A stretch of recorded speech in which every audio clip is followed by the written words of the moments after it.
is you look at those frets and they're almost flat. There is literally nothing left on them. So I'm going to take the frets off, which is why I had it this way around originally. And then I'm going to re-fret the guitar as well.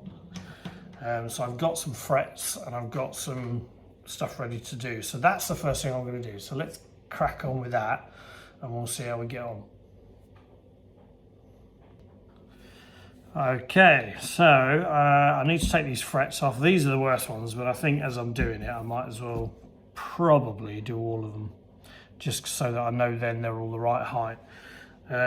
So first thing I'm going to do is I'm going to use my trusty, if I can get them out of the thing, there we go, my trusty razor blade.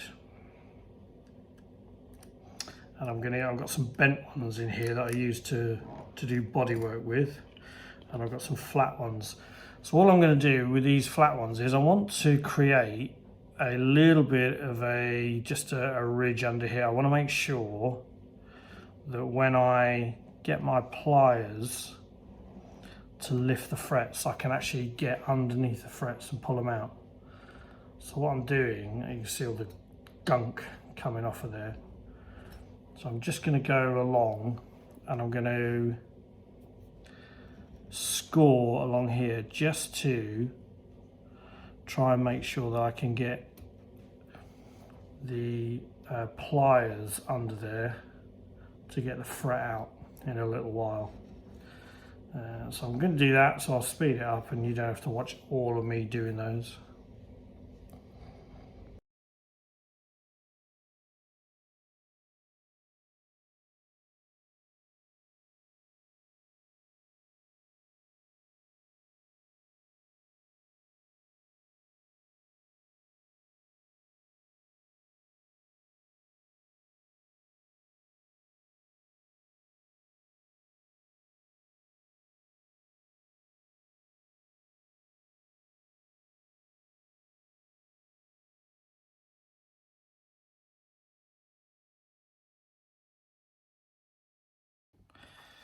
Okay, so not a bad job, I have to say. So in all of the frets, I only had 3 little points where there was the tiniest of tear outs. So right at the first fret, there's a tiny little bit there.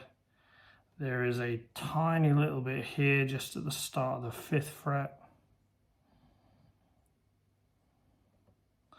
And then there is a tiny little bit, where is it? There it is, down there. So what I'll do is I will take these bits out and I will glue them back in, so I know where they go.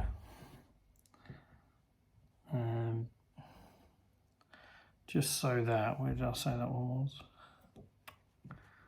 1, 2, 3, 4, 5. So it was the start of the 5th.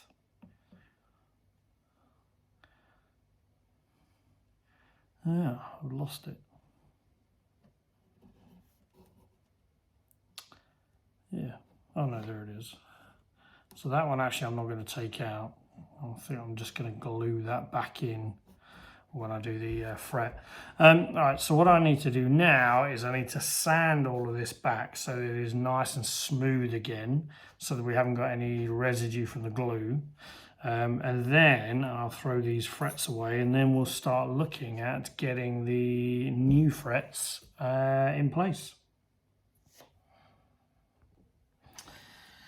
So there we are. It's all refretted and looking terrible. Okay, so these are not, this is not refretted obviously, because you wouldn't be able to pick up a fret like that, hopefully. What I've been doing with the new frets, I have, in fact, let me get those out of the way so I don't accidentally confuse them. So with the new frets, because the fretboard is tapered, you obviously can't just stick that fret anywhere. So what I've done is I've laid the frets out, and then just with my fingers, I've just been checking which feels bigger than the next one.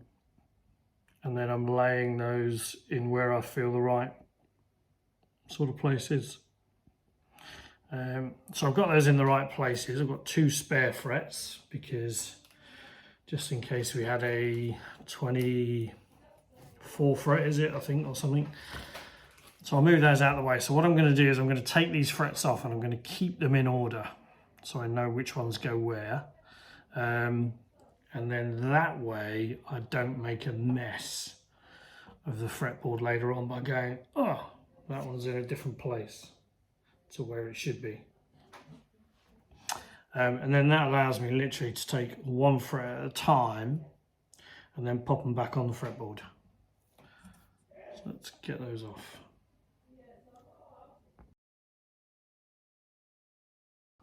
Right, we are back again.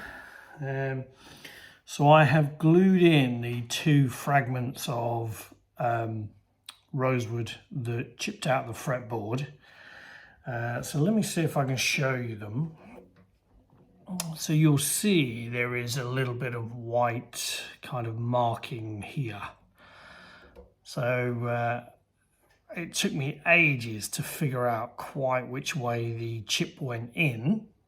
And then what I did was I dropped a little bit of very sort of thin CA glue in there, and then I pressed the sort of splinter in with my finger as far as I could, and then I just used an old fret end to kind of press it down into place. And then actually I used the end of these pliers, because they're very smooth and flat, just to press the whole thing down like that, sort of, and hold it, and I just wiggled it so that it was smooth and it was flush. And then I did exactly the same with that one there, where you can just see that's the glue drying. So they're in place. So what I'm going to do is I'm going to leave those for a little while just to give them a good chance of curing. Then what I'm going to do in the meantime is I'm going to start sanding down the fretboard. Now I want to do this with probably about maybe about 1500 grit. So I'm going to do this with a 1500 grit to start off with and just see how we get on. And all I'm trying to do is I'm just trying to get rid of the surface kind of deposits from the glue previously on the fretboard. So just trying to get it smooth. That's probably a little bit too strong, so maybe I'm going to go to a 2000, just because I don't want to, what I don't want to do is damage the fretboard any more than I need to. But I will, yeah, that's better. So all I'm doing is I'm giving those a light sand over, just to take off any surface glue that's left and things like that. So I'll do this for a wee while and make sure we get it all nice and clean.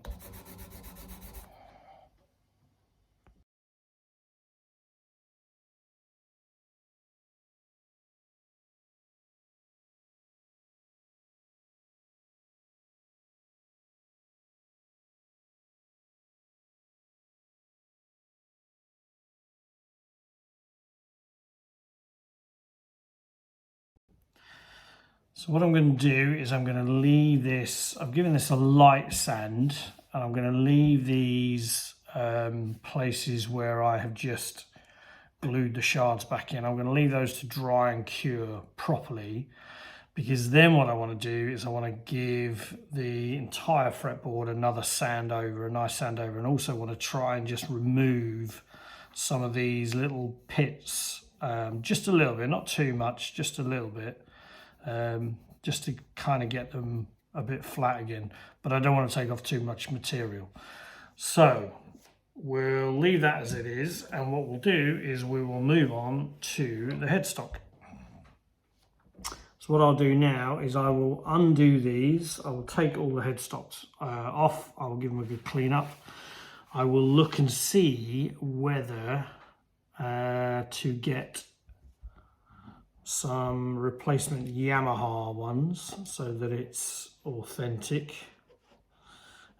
or whether to fill the little holes in the back and kind of just leave it with the ones that have got on. Obviously these were replaced because the person felt that these were better tuners. But I do like things to be original, so we'll I'll take those off and we'll have a look at them anyway. Right, let me get some spanners to take this off.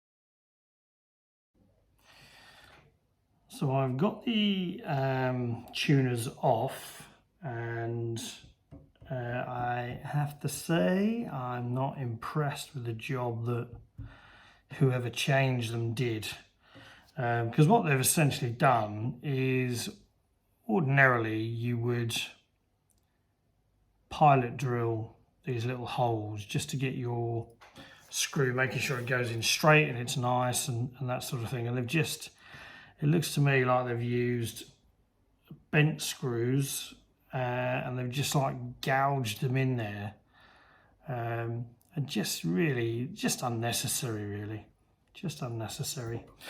Anyway, that's the way it is. So I think I'm going to have a quick look for some spare Yamaha tuners and just see if I can get some that would have been the originals on this guitar, because if I can do that, they will fit into the normal screw holes and you'll never see the other ones, and that'll be all right, and then at least it's more in keeping with the originality of the guitar.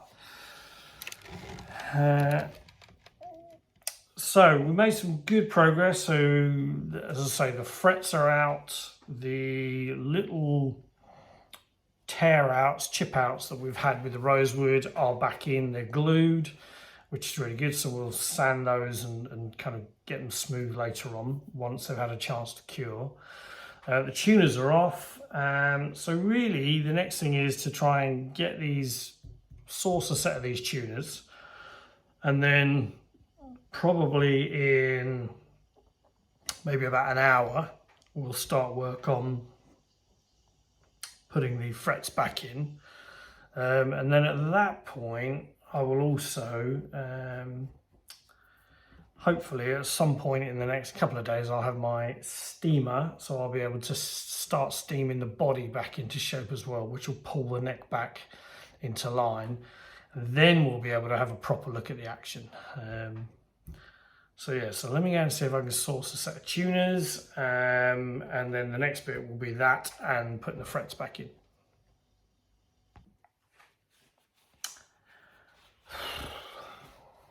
So I had a good look around, and the good news is I found a set of original early 70s tuners that would match what went on the guitar. The downside is, or the bad news is, they are like £100 without shipping, and they're in the US. So it means I'd have to get them shipped here, which would be another probably £20 and that, and £120 for a set of tuners on a guitar like this, it's just not worth it, and I can't find it anywhere else. So I think we are stuck with keeping the tuners that we've got on it. I mean, don't get me wrong, they're good tuners, okay, but if I could have done, and it was easy enough to do, I would have liked to have got the originals back on it. So what this means is I'm going to have to, so I've got some mahogany in my garage. I'm going to have to sand some mahogany down in order to create some mahogany dust. Then what I'm going to do is mix that with some glue, and I'm going to use that to fill the holes. At least that way they will look, the colour will, when we kind of sort of fill the holes in and try and lacquer it will look reasonably disguised. So in the meantime, with the tuners that we have, these things, I'm just going to, I mean, I don't know how well you can see that, but if you look closely, you'll see, look at the scars on the side of that. That's just from sweaty fingers, and I should be wearing gloves really, thinking of the bacteria. But it's just dirt. So they're not patinaed or anything like that, or really badly sort of pitted. So I'm just going to give them a clean. We'll see how they come up. All right. So let me move the camera down a bit so you can see. And then I'll just speed it up and go through the boring stuff and show you me cleaning them up. So right, I think I'm ready to begin doing the frets, or I thought I was ready. So when I went to start putting the glue in, I realised, I thought I hadn't checked the measurement of the new frets compared to the old frets. Part of the problem is you can't do that until you've got the frets out of the guitar. A lot of these kind of old vintage guitars, the specs, certainly Japanese and kind of the ones made in Taiwan and things like that, the specs used to change. So they would change widths, they would change heights of frets, they would change different wood types they were using at times and stuff like that. So with frets, you've got to be able to get the fret out first and then compare the sizes to your new frets, just to make sure that you've got the right frets. So that's what I thought. I need to do that before I glue, because if I try and glue and I've got the wrong frets, that's crazy dangerous. That's a lot of work. So with my calipers, ran out of battery. With my calipers, what I've done is I have just taken some measurements and then used my feeler gauges to just check the width of the gap in my micrometer, no, caliper. So, you know, so that again, it's just a tip. If you find that your battery's run out, don't worry about it. Still take the measurement. Just use a feeler gauge instead, and your feeler gauge will give you the measurement pretty much. So I have checked the old fret, and the old fret is the bit that I'm going to sink into the guitar is about 0.18 of an inch. Or if we're talking England, aren't we? So let's talk about, so 1/8 of an inch, it's about 40.45 millimeters. Is that right? Yeah. So actually, sorry, the old ones are nearer 48.48 millimeters. So when I measure the new ones are about 0.60 something millimeters.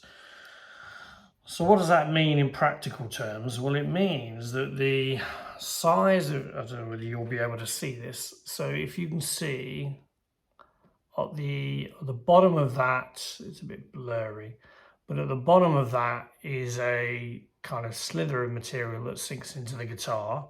And this is the old fret, this is the new one. And it means that the width of this little piece of material at the bottom here is wider than the old fret. So practically, when I try to knock it into the guitar fret slot, the fret slot is narrower than my new frets. So it's not going to work, not without damaging and doing all sorts of stuff. So I've got the wrong frets. And again, you know, there's no great shakes, but you can't really work this out because Yamaha specs changed so much. You know, even within model to model and year to year, that sometimes the only way to figure it out is to actually take the old stuff out first, do a load of measurements, and then kind of check it against the new stuff. So all my brilliant work to get my frets kind of lined up and everything is for naught, because I've now got to order another set of frets, which I've done. So the new fret should be here tomorrow. And at that point, I'll do a quick test. So what I'll do is I'll offer the fret up to the gap, and it should just kind of lightly feel like it's going in. If it does, then that is all okay. And then we'll crack on with the frets. So what I'll do instead now, because I can't do that fret job, is I will instead do the filling of the holes on the back of the headstock. So let me put these bits of tools away I don't need, and then we'll look at that. Okay, so I have my sanding paper.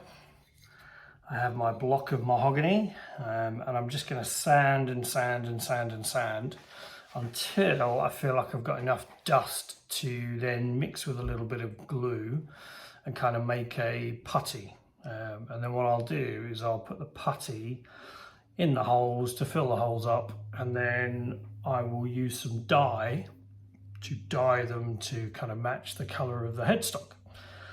So that's what I'm going to do. So let's get started.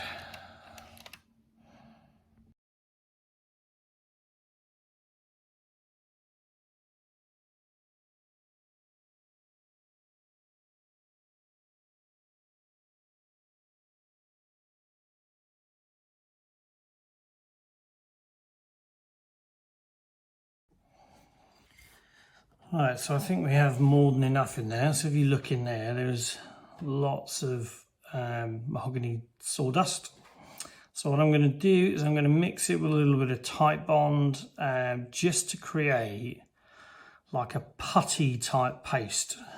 So not too much, because I don't want it to be kind of too liquidy. And also the risk is you end up with the glue drying out and making it shrink, and I don't want to do that. So what I'm going to do, actually I'm going to use this bit of bridge saddle, because I can clean it off easily and it's nice and small. So what I'm doing is mixing it in, creating it. It's quite a dry mix there. And then what I'll do is I'll just probably add just a touch more, just only a little bit. It's more than enough. And then what I'll do is hopefully this will give us a nice sort of ball of putty style material to be able to then kind of press into those holes. Yeah, there we go. And what I'm looking for is that it just starts to bunch up, almost like it's a bit of wood itself. There you go. So that's it. So we've got this nice kind of putty type texture.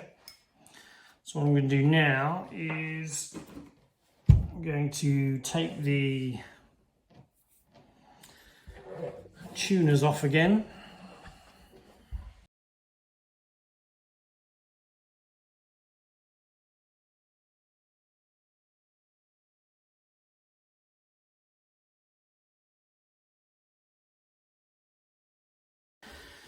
So here we go. So I need to make sure that I am filling in the bottom holes.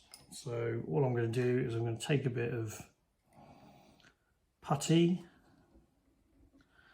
I'm just going to put it over the hole. I'm just going to press it in with my finger to get it in there.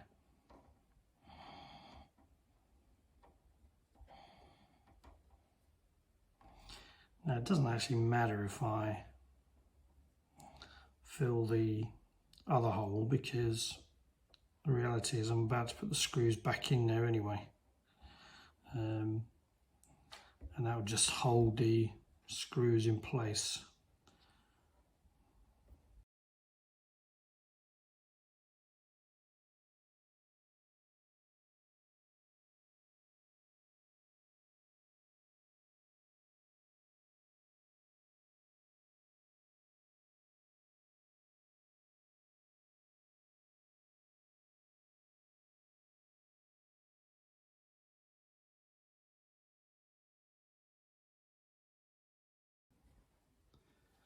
That's good. That's good. Right, so what I'm going to try and do is I'm going to try and see if I can just screw the screws into the main holes and just get rid of some of that putty that's gone down into the hole.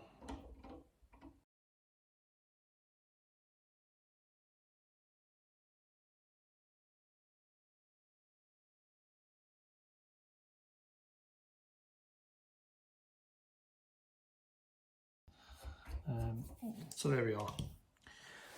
So quite happy with that.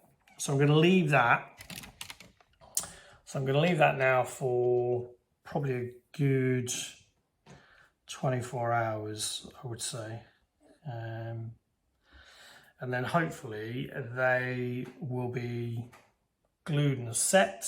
And in fact, already I can see that they are darkening, which is really nice. So I may not actually have to do any dyeing work to them, but we'll see how it goes anyway. So we'll check this out in the morning, and we'll see how we've kind of got on. And then hopefully tomorrow I should have the frets here, so I can then start again on doing the fretboard. So I think that's it for today. So see you tomorrow.